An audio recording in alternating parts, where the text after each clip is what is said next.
नमस्ते दोस्तों, मैं सम्राट चौधरी और आप देख रहे हैं मेरे चैनल वर्ल्ड रिएक्शंस को। तो जैसे कि आपको पता है, मलेशिया की हिस्ट्री रही है।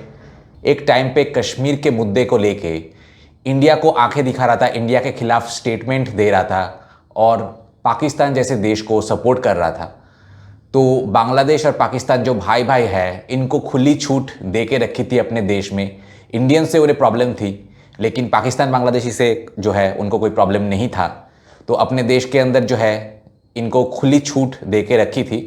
उसका नतीजा क्या होगा आप गेस कर ही सकते हैं। तो ऐसा ही नतीजा जो है वो आज हाथों हाथ देखने को मिल रहा है। एक दिन में लोगों को समझ में नहीं आता है, क्योंकि ये पॉलिटिशियंस इतने स्वार्थी है। ये अपने अंदर ये फ्रिंज एलिमेंट्स को घुसा तो लेते हैं, लेकिन शुरू के जो अपराध होते हैं वो दबाने की कोशिश करते हैं। अपनी जो ब्लंडर है वो ढकने के लिए ये लोग शुरू के जो इनके अपराध होते हैं, इमिग्रेंट्स बोल के वो दबाते हैं। ज़्यादा लोगों तक पहुंचने नहीं देते हैं। लेकिन सच्चाई आप कितने देर तक छुपा सकते हैं? आज नहीं तो कल तो वो बाहर आना ही है।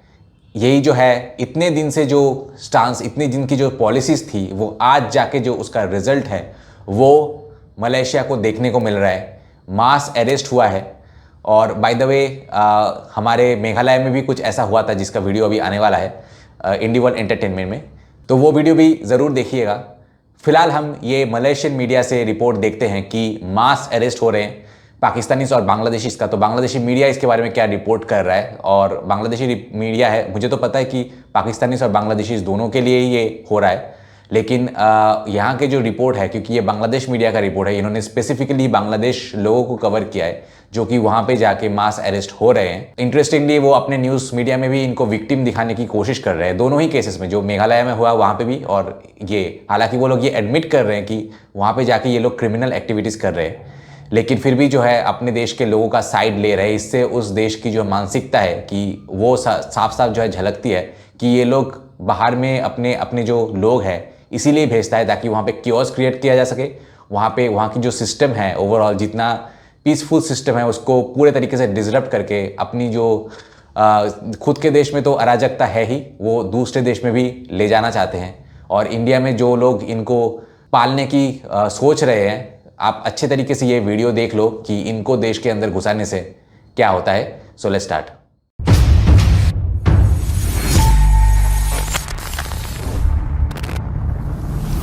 दोस्तों, मैंने बहुत सारे बिजनेस पार्टनर्स को, खास करके जो एनआरआईज है, उनके लिए चैनल बना के उनको इंडिया में एक stable source of income generate करके दिया है। अगर आप भी मेरे साथ पार्टनरशिप में चैनल स्टार्ट करना चाहते हैं, जहां चैनल के ओनर आप होंगे लेकिन कंटेंट मैं बना के दूंगा, तो मुझे कांटेक्ट कीजिए इस नंबर पे।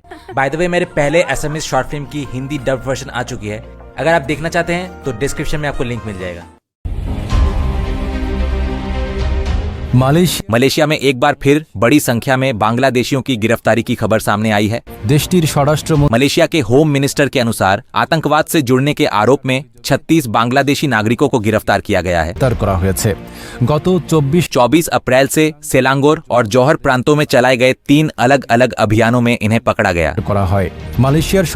मलेशिया के गृह मंत्री सैफुद्दीन नशुशन इस्माइल ने एक बयान में बताया कि ये लोग इस्लामिक स्टेट की विचारधारा में विश्वास रखते थे और उस कट्टरपंथी सोच को फैलाने की कोशिश कर रहे थे।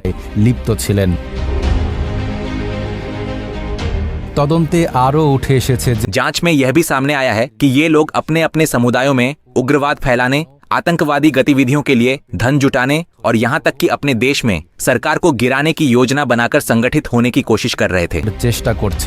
देश जुड़े तोलपाड़ ওয়ালটন ফ্রিজ কিনে আপনিও হয়ে যেতে পারেন মিলেনিয়ার। स्वराष्ट्र मंत्री साफ जानिए। होम मिनिस्टर ने साफ शब्दों में कहा कि मलेशिया कभी भी कट्टरपंथियों के लिए सुरक्षित ठिकाना नहीं बनने देगा और राष्ट्रीय सुरक्षा को खतरा होने की किसी भी आशंका के खिलाफ सख्त कदम उठाए जाएंगे। ग्रहण करा होबे। तबे हालांकि मलेशिया में बांग्लादेशियों की गिरफ्तारी कोई नई बात नहीं है। इन गिरफ्तारियों के पीछे कुछ पुरानी समस्याएं भी हैं। इनमें सबसे बड़ा कारण है अवैध प्रवास। कई बांग्लादेशी मलेशिया में बिना वैध वीजा के रहते हैं या वीजा की अवधि खत्म होने के बाद भी रुक जाते हैं। इस वजह से उन पर नियमित छापेमारी की जाती है और उन्हें पकड़ा जाता है। कई लोग नकली दस्तावेजों का इस्तेमाल करते हैं और कुछ लोग अवैध रूप से काम करते हुए पकड़े जाते हैं। सब मिलिए सब मिलाकर मलेशिया में बांग्लादेशियों की गिरफ्तारी के पीछे सिर्फ आतंकवाद जैसा गंभीर कारण ही नहीं है, बल्कि लंबे समय से चली आ रही कुछ स्ट्रक्चरल समस्याएं भी हैं, खासकर अवैध प्रवास, नकली दस्तावेजों का इस्तेमाल और मानव तस्करी जैसी समस्याएं। मानव पाचार। नाइम अरबी, ढाका पोस्ट।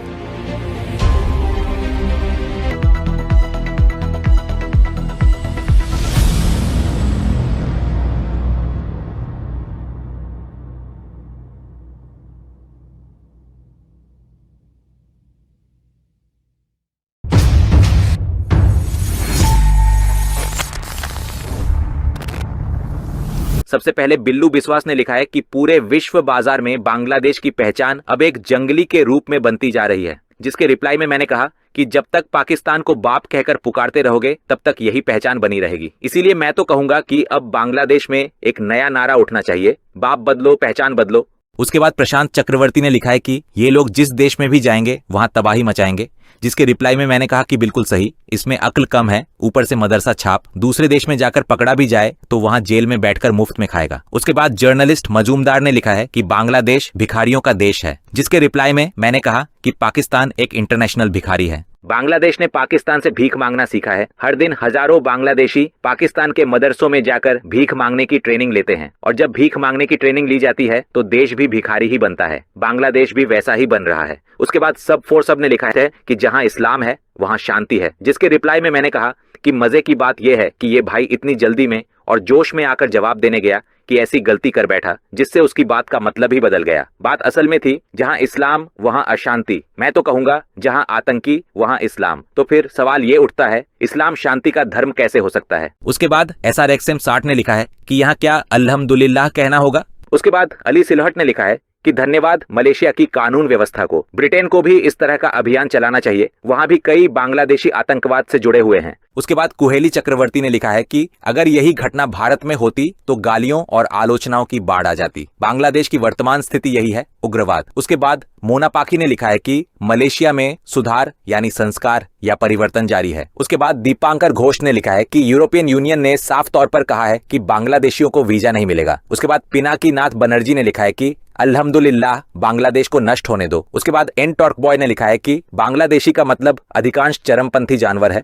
उसके बाद अरिंदम साहा ने लिखा है कि जहां कहीं भी कंगाल मदरसे जैसी चीजें होंगी वहां ऐसे हालात होना तय है। उसके बाद प्रोद्युत ने लिखा है कि मलेशिया सरकार ने बिल्कुल सही कदम उठाया है। उसके बाद श्रबोनी दास ने लिखा है कि तो इससे तो साफ अंदाजा लगाया जा सकता है कि बांग्लादेश की स्थिति कैसी है। उसके बाद चंचल बाग ने लिखा है कि भारत करे तो ही दोष। उसके बाद स्पीक ट्रूथ ने लिखा है कि यही अब बांग्लादेश की हकीकत है। उसके बाद मीनारुल जेसोर ने लिखा है कि अगर वे शामिल हों तो जरूर उन्हें न्याय के दायरे में लाया जाना चाहिए। उसके बाद मौमिता सरकार ने लिखा है कि अच्छा यही तो इनका स्वभाव है, अब तो सब समझ चुके हैं। उसके बाद पिनाकी बिस्वास ने लिखा है कि धन्यवाद मलेशिया प्रशासन को, एक आतंकवाद मुक्त दुनिया सभी के लिए जरूरी है। उसके बाद सोनिया कंप्यूटर ने लिखा है कि सब लोग किस धर्म के हैं। उसके बाद रीना साहा ने लिखा है कि जहां भी जाते हैं वही सब करते हैं, इंसान कब बनेंगे ये लोग। उसके बाद रमन कुमार दास ने लिखा है कि बांग्लादेशियों को बाहर निकालो, देश सुरक्षित रहे। उसके बाद आलमगीर हुसैन ने लिखा है कि डॉक्टर यूनुस के साथ उनका सीधा संबंध है और डॉक्टर यूनुस बांग्लादेश से ही डील कर रहे हैं। उसके बाद रुद्र ने लिखा है कि वर्तमान में बांग्लादेश, पाकिस्तान, अफगानिस्तान और भारत के मुसलमानों को छोड़कर कोई भी जिहादी नहीं है। उसके बाद सडमी वॉइस ने लिखा है कि जिस देश में नोबेल पुरस्कार विजेता आतंकवादी हैं, वहां के आम लोगों का क्या दोष है। उसके बाद चंद्रा बप्पी ने लिखा है कि इस घटना के बाद क्या आप सोचते हैं कि किसी देश की सरकार चुपचाप बैठी रहेगी? कभी नहीं। बांग्लादेश का भविष्य मैं नहीं जानता, लेकिन इस घटना के बाद स्थिति और भी अधिक संवेदनशील और कठोर हो जाएगी। उसके बाद इश्तियाक अहमद ने लिखा है कि इनके लिए पैसे की आपूर्ति कहां से होती है, सोर्स तलाशिए और उचित कार्रवाई कीजिए। उसके बाद शालम मोल्ला ने लिखा है कि सभी को दोषी ठहराना ठीक नहीं है, अपराधी को उचित सजा दी जानी चाहिए। उसके बाद सुजन सरकार ने लिखा है कि सिर्फ सैंपल देखकर ही ये हाल है, अब जरा सोचिए गोडाउन कैसा होगा। उसके बाद बीवूम ने लिखा है कि मलेशिया सरकार को आतंकवाद के खिलाफ कार्रवाई करने के लिए अनेक धन्यवाद।